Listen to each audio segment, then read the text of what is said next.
Hey, how's it going, everybody? This is firefighter Tyrone Hurst.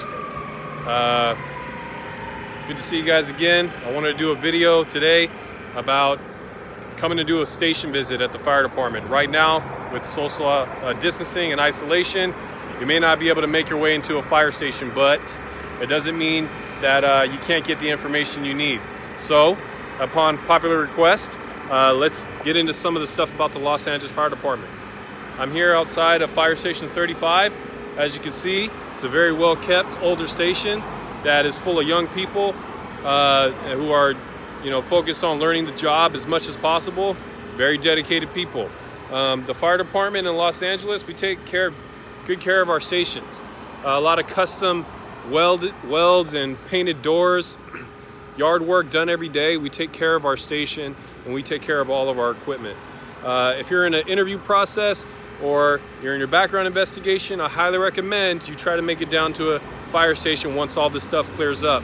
But if you aren't able to and you still want that edge, stick through to this video. It's a little bit longer, but the information in it is really important. Got a call, so here we go again, and enjoy the video. One thing you will notice about the Los Angeles Fire Department compared to other departments is that we are very prideful about how we keep our station, how we keep the rigs. If you look at our rigs, it would be hard for you to tell what year this rig was actually made because of how clean it is. Every day we wipe down the rig, and we even put polish on the tires, and we just make sure everything's high and tight. Firefighter Mesa, paramedic. Right now he's suited down, getting ready to work out. We have a paramedic intern. As you can see, he keeps the stuff very high and tight. He's also abides by that paramilitary organization. Like I said, you should come prepared when you visit a fire station. You should be dressed professionally. You should at least be in a casual attire. Don't come in jeans, don't come in a tank top. Make sure your hair is high and tight. Have a belt and some slacks, and wear something nice when you come visit the fire station. And one of my pet peeves, bring a piece of paper and a pen. Write some of this stuff down. If you're just standing there in parade rest and shaking your head the whole time, you're not learning anything. Make sure you write some of the stuff down. You're gonna use it on your interview, so just remember that. So let's walk over here. When you first walk in the fire station, you might notice something similar to this. What we have here is our alarm system. Inside of this cabinet is our telecommunication systems with our Metro, which some of the other departments may be considered something like dispatch. Here in the city of Los Angeles, we call it Metro. Let's close the doors. So what we have here is our answer back. So anytime a call comes out in the station, the alarm will come over the bell. They'll make a sound over the speaker system, and then here you'll hit your answer back. It's an old system. It's tied into what is called our teletype, which you will get a printout of what the call was.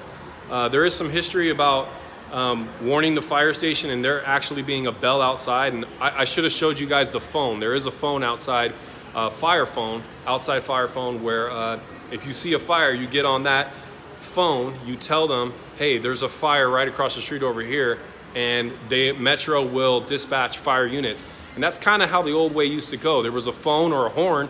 You can wind or get on the phone, and you can any civilian can contact the fire department.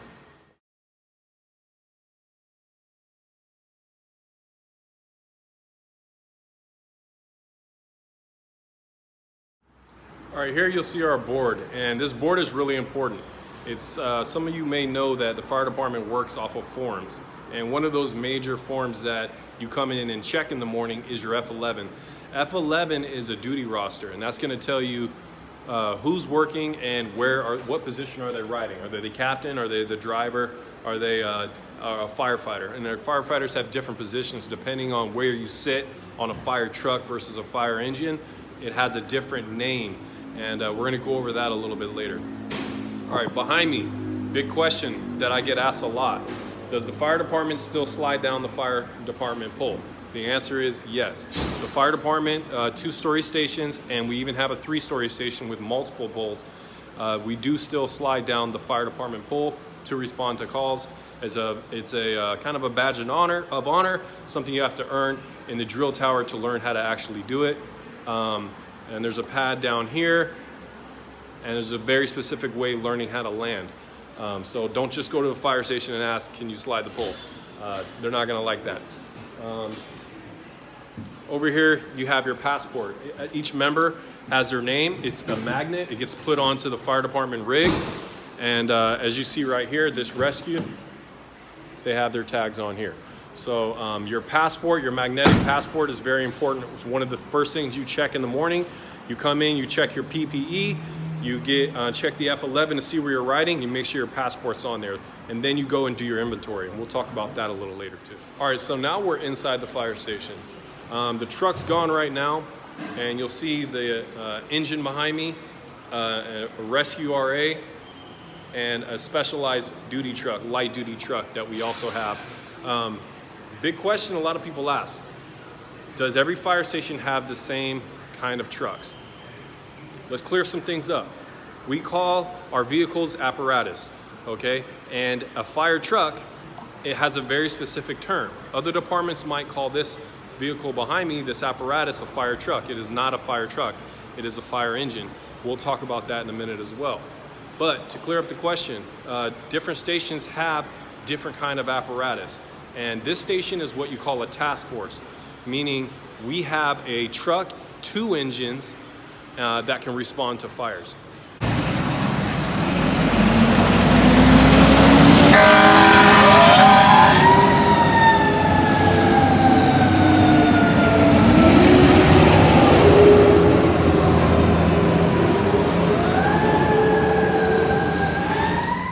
When the truck comes back later, I'll go over the truck. But let's just talk about the station a little more. Big question I get asked right here. What is that thing? Okay, that thing right there is called a Plimo vent. And as you can see right there, it's actually hooked up to the exhaust of this rescue RA and all the other apparatus as well. That's because diesel and any emissions really that comes out of the exhaust is actually toxic. So they created a vacuum system that sucks out the exhaust, especially when you start a diesel and it could be cold. There's a lot of black smoke that fills, and you know these buildings back in the day used to be covered in black exhaust from the diesel exhaust. So that stuff gets in your lungs, it gets in your skin. Look where this PPE is. It's down there on the floor, right? Those are turnout pants. As you can see, this truck, this engine takes off, that exhaust is gonna pepper this all with exhaust. So now you put that on, you have carcinogens, you have that really bad stuff that's not good for you on your protective equipment. And so it's really cancer prevention when you start talking about these Plimo vents. All right, let's talk about our lockers. We do have turnout lockers here. This is where you're gonna keep your helmet, your turnout gear, and all other protective equipment. All right, let's talk about the shifts. All right, you can see A, B, and C shift. All right, there are 3 shifts within the department. That's how our scheduling and our work schedule works.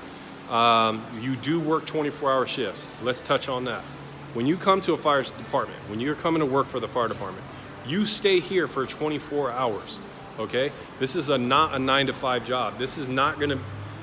This is something you really need to understand. We've had people come here and they start their first day, they went through the drill tower, and their significant other calls them, hey, when are you coming home? Hey, I'm here for 24 hours. Oh, you're not doing that. You better quit that job. It has happened. So you need to know you're here for 24 hours. And that's why a lot of people do call fire stations firehouses. We call them fire stations, but firehouse. We have a kitchen, a gym, a restroom. We have beds and bunkers. We're gonna go talk and look at all that stuff right now, but you do need to know you could be at work even up to 14 days in a row if you get assigned to one of our special rigs. So that is something you need to consider. This job is not for everybody, but me personally, I like it because I only work 10 days a month. To have 20 days off scheduled regularly, have 20 days off every single month, there is no other job you could do that. But I am here for 24 hours. Okay, let's talk about our fire engines, all right? The city of Los Angeles has what are called triple combination fire engines. And what that means is that This fire engine has the ability to carry water. There's actually a 500-gallon tank back here. You can pump the water. It has a pump to actually pump the water and boost pressure in the hose. And then you have the ability to carry the water to the fire, okay? So we carry 454. Those are the numbers of hundreds of feet that we carry. So 400, 500, 400 feet, 3 different kinds of hose. What this is called right here is called a transverse bed.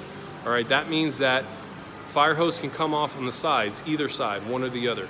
Okay, that's 1 3/4 for the yellow, 1 inch for the smaller one, and 1.5 inch fire hose.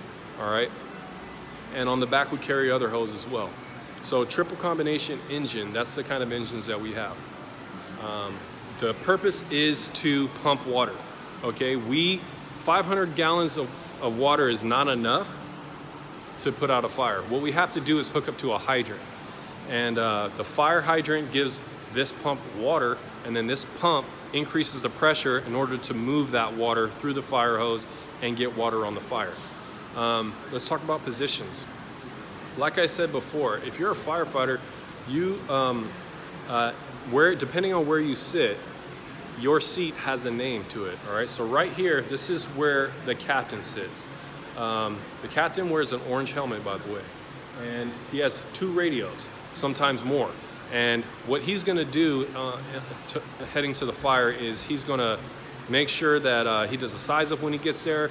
He's going to run the fire. He's going to be in charge, but at the same time, eventually he's going to transfer command and he's going to go inside the fire and actually fight the fire with the firemen. All right, one of the other positions, and this is a position you're going to be riding if you're a probationary firefighter, is nozzle. You sit behind the captain. And essentially your job on a fire is to pull that fire hose out, bring it to where the fire is, and put water on the fire. That's your main duty, okay? But there's a lot of other things that come into play as well. It's just not always that simple. This fire engine does have a ladder. It does have actually a few ladders on it. It has 2 ladders, 20-foot extension ladder and a 10-foot roof ladder. Okay, and then on the back of the fire engine, you'll see more fire hose, 750 feet of 2.5 and 4-inch hose. This device right here, that's called a 4-way valve, or LDHV. And what that does is we hook that up to a fire hydrant, and water comes in through there, comes through the fire hose, and then into the fire engine. Right up here is where the engineer sits. We call the driver the engineer. His main duties are responding and driving us to the fire. But let's take a look at this. This is our pump panel, okay? As you can see, there's a lot of valves, there's a lot of gates, there's things that you don't even know what you're looking at. But the engineer has a thorough knowledge about how to get that pumping the right pressure to the firefighters when they're at the fire. So his role is really critical. He also serves as the main member who does the training in what is a single engine fire station. This is a task force, so we have 2 engineers and an apparatus operator. The apparatus operator, as you saw the truck leaving before, he is really in charge at a task force for training all the other firefighters, and his knowledge is really, really high. So behind the engineer sits the hydrant member. That's where I'm sitting today. That's the position I'm in. And the hydrant member's job is to connect that 4-way valve that I showed you guys in the back to the hydrant. Then he'll run up to the fire and help the nozzle men sitting behind the captain pull the hose to where the fire is and put the fire out. So that's where the positions, that's what they're called on the fire engine. So the Los Angeles Fire Department takes a lot of pride in how they keep their tools and equipment. What we have right here, this is one of our compartments, okay, with tools. One of the things you'll do when you're on probation is you'll do inventory. So if we kneel down right here and take a look, that's some of the equipment that is in here. You're going to be responsible for remembering all of the tools that are inside of each one of the compartments. You'll stand facing away from the compartment. Your whole station will be standing over there looking in the compartment and ask you, okay, what's in here? Sounds easy enough. The only problem is there are hundreds of pieces of equipment inside this fire engine. Let's go take a look at one. So for example, this compartment is the engineer's compartment. It has drawers and drawers of tools. okay? All specialized type of tools, and some tools you might even recognize. My suggestion is the sooner the better. Get into these drawers, these compartments, start finding out what's inside of them. All right? Everything labeled, nice, neat, polished. All right? So that's a general overview of a fire engine. Workout equipment. The fire department, it is mandatory that you get your wellness in. That means working out, exercising. You have a Stairmaster treadmill here with the TV. You'll see guys doing that in the morning. In here, you'll have a handball court. Let me turn the lights on. So here you have a handball court, and it is customary for the fire department to be competitive, and the guys get in here like to get a good workout in playing handball. And guess what? My favorite thing. There's even a basketball court. For the fire department, only handball is an approved sport that you can play for exercise, but we do use the handball court for like playing games to see who gets to get in the dishes first and wash them. There's a lot of tradition that comes with that, and we'll go and talk about that in the kitchen. So let's talk about why it's so important to work out.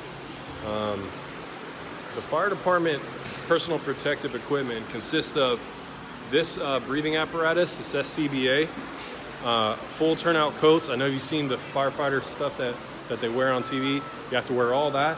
You also carry a pickaxe. So each firefighter has their own axe. All of that added up ends up weighing more than 110 pounds. And with you included, it's a lot of weight.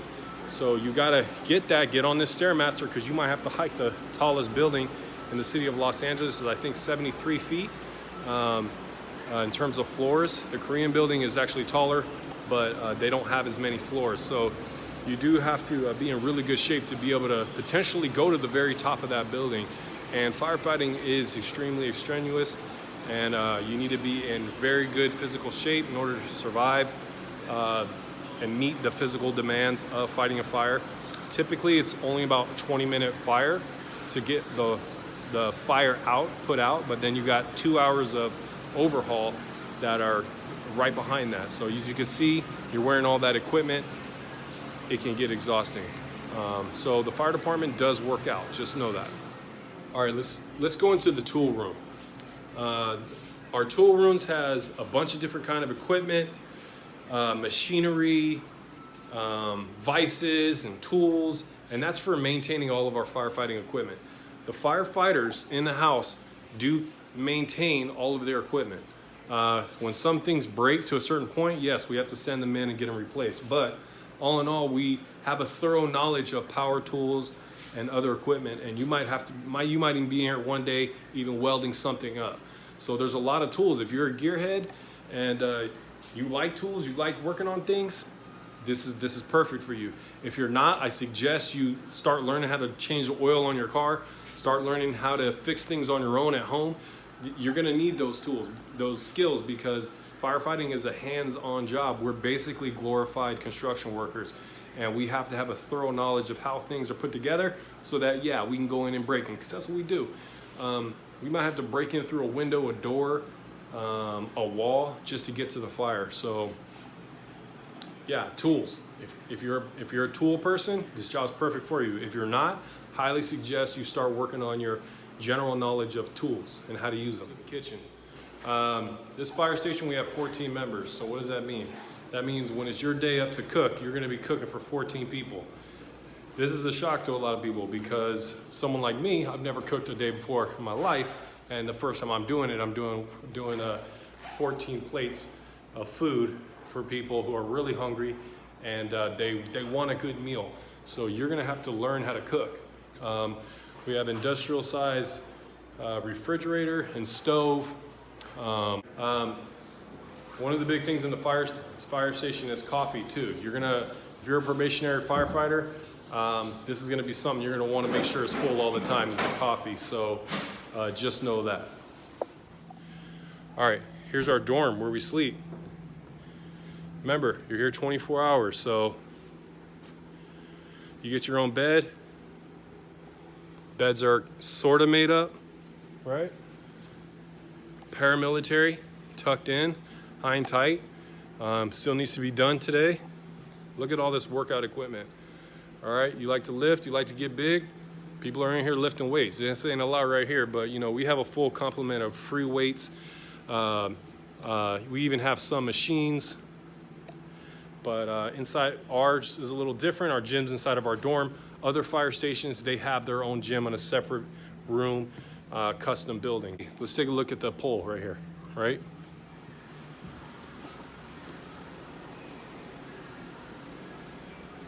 So there you go. You wake up from a call in the middle of the night and you got to hit that pole, slide down to the bottom, and you better hurry because there's going to be about 10 other people right behind you. All right, so that's pretty much a quick station tour of what it looks like inside of a fire department. One thing I want to say is it's really important that you try to get yourself a mentor or a point of contact within that department. If you're not just looking for the Los Angeles Fire Department, some other department, you got to know the inner workings. This is not a job where you can just apply and then go through the whole interview backgrounds and just start the next day. This is a job where you're going to need a working knowledge of how the fire department functions on the inside, what it's really like inside of a fire station, and also the information these guys and girls have for you at the station is invaluable. For instance, almost everyone that I know has gotten hired has gone to a fire station and done interview prep. That is going to help you get 100 on the interview. This is a 100% weighted department. All you have to do is on the interview, all you have to do is pass the test, minimum of 70, but you got to get 100 on that interview, and you're simply not going to be able to do it going online and typing in how to answer an interview. This is a very specific type of interview for this department, and all the information you need is at a fire station. I'm not going to go into what you need from a fire station when it comes to the interview because it's just too broad of a subject. Each question requires a specific breakdown, and it's really a person-to-person type of specification when it comes to answering those questions. But there's so many other things that you can learn at a fire station as well, and until you really step in and get to talk to somebody, you're just not going to know what that stuff is. So I hope you guys enjoyed this virtual tour. I'm going to try to update this video, upgrade it at a later time. I just try to put something together for someone who has no idea what the inside of a fire station looks like or what's going on, and they can't get to one right now. Maybe you have an interview coming up. If you do, I wish you good luck. You can't get to a fire station, get on the phone. Talk to someone who is a firefighter.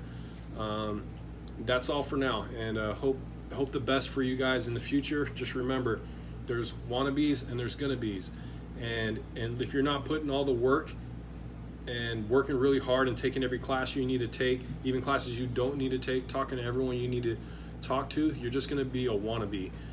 So make sure you're a gonna be. That's all that I have for right now.